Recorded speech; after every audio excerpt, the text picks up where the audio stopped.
Why do we fight? If you analyze fights happen between material objects. You strike a stone with another stone. There will be loud noise, banging, friction, damage to both the stones, and who knows, in the wrong settings, the spark coming out will set up a fire that can destroy the whole forest.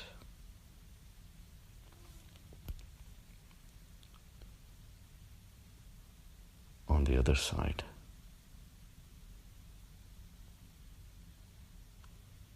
if we throw the stone into the river, a big river, chances are nothing is going to happen. The stone will be absorbed by the vastness of the body of water. Chances are the flowing river will take that stone over a period of time, will turn into a small pebble, into a grain of sand. The stone got transformed.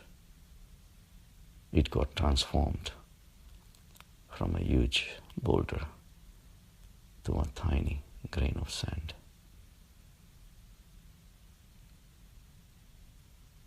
And if two bodies of waters meet,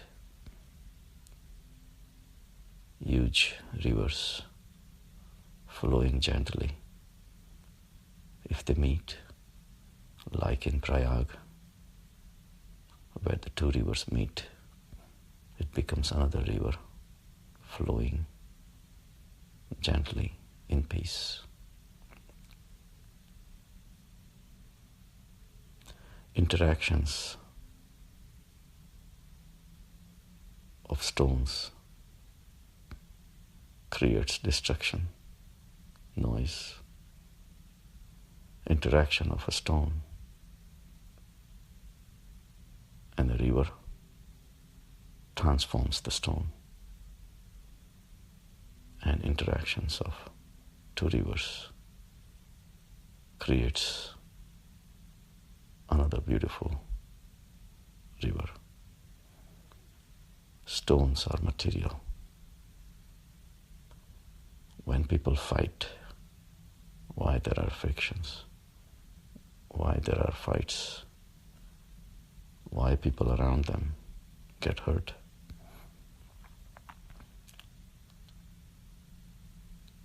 We are material and we are spiritual. Mahavir describes matter as Pudgal. Pud is to be born, and Gal is to get worn out into nothingness. Every matter that we see around is a Pudgal. It is born, and as soon as it's born, it is gulling. Gulling means getting destroyed, little by little by little. As soon as birth has happened, death has started eroding the life that's given to that person. So Mahavir does not describe matter as a static thing. It's a dynamic thing. Every single thing has a different levels of existence.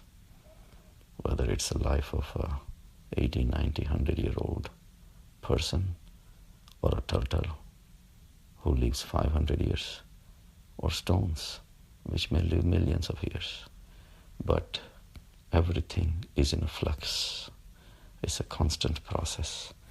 that's eroding the existence of that particular substance. So whatever is changing is a Pudgal. Now with this definition, evaluate your own mind, your thoughts.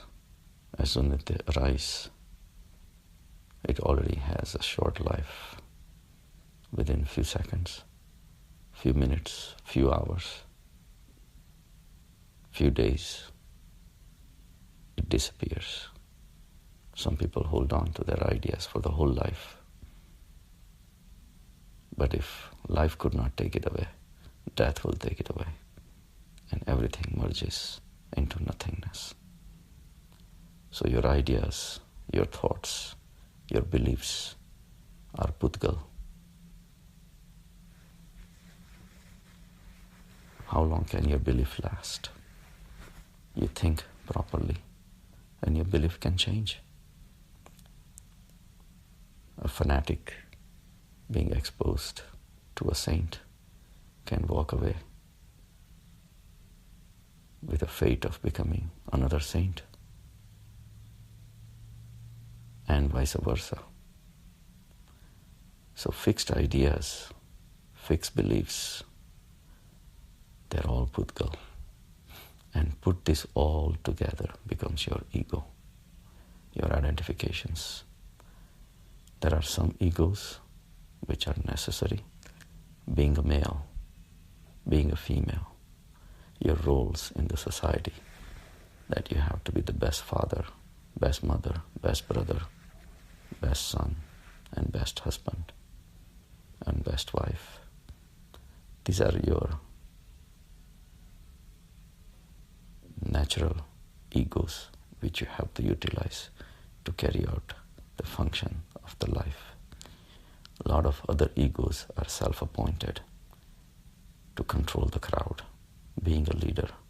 All these are self-appointed egos which are not natural.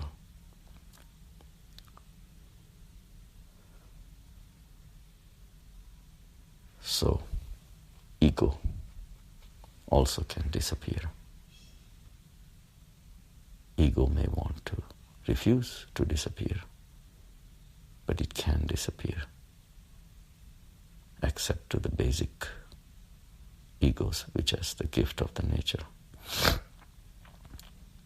So egos are also Pudgals.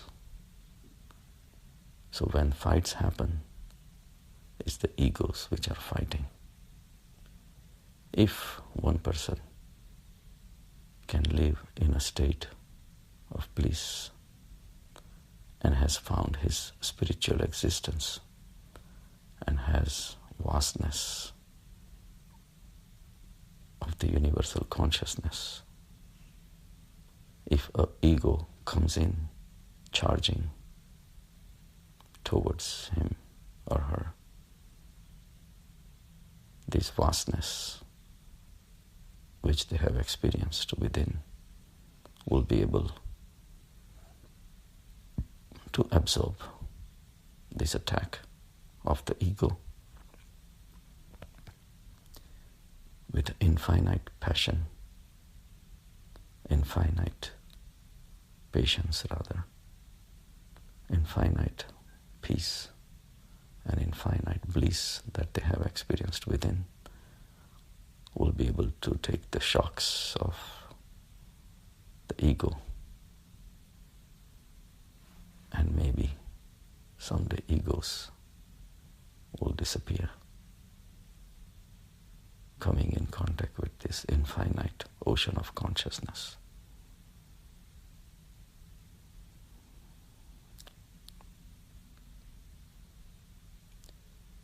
Fights happen only if there are two matters colliding, and matters meaning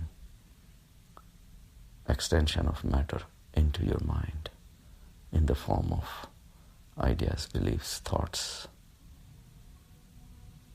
So ideas collide, thoughts collide, and in this interactions happen, fights happen, destruction happens. So it's very important through meditation to realize our infinite state of existence, where there is peace, quiet, bliss, and infinite patience. Develop this and see what happens. And hopefully, someday you will also come across people who have no egos, and these unions can spread more bliss and happiness around. So let us all understand inside our mind what is Pudgal and who is the observer of this Pudgal. Observer of a Pudgal is Atma. Experience the Atma within. Be broad. Expand your horizons. And then apply that to your day-to-day life. If attack comes, absorb it. Develop the resilience.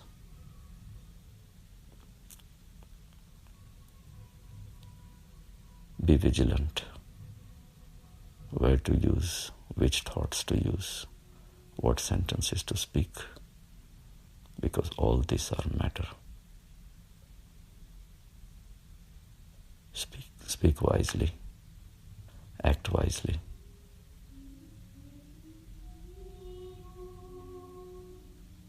Then your life becomes an extension of that ocean of bliss within you.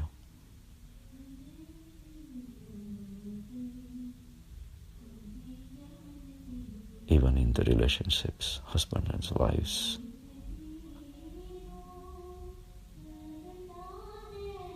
if they both develop this ocean of bliss within, if they experience this and they start expanding towards each other, fights will become a history.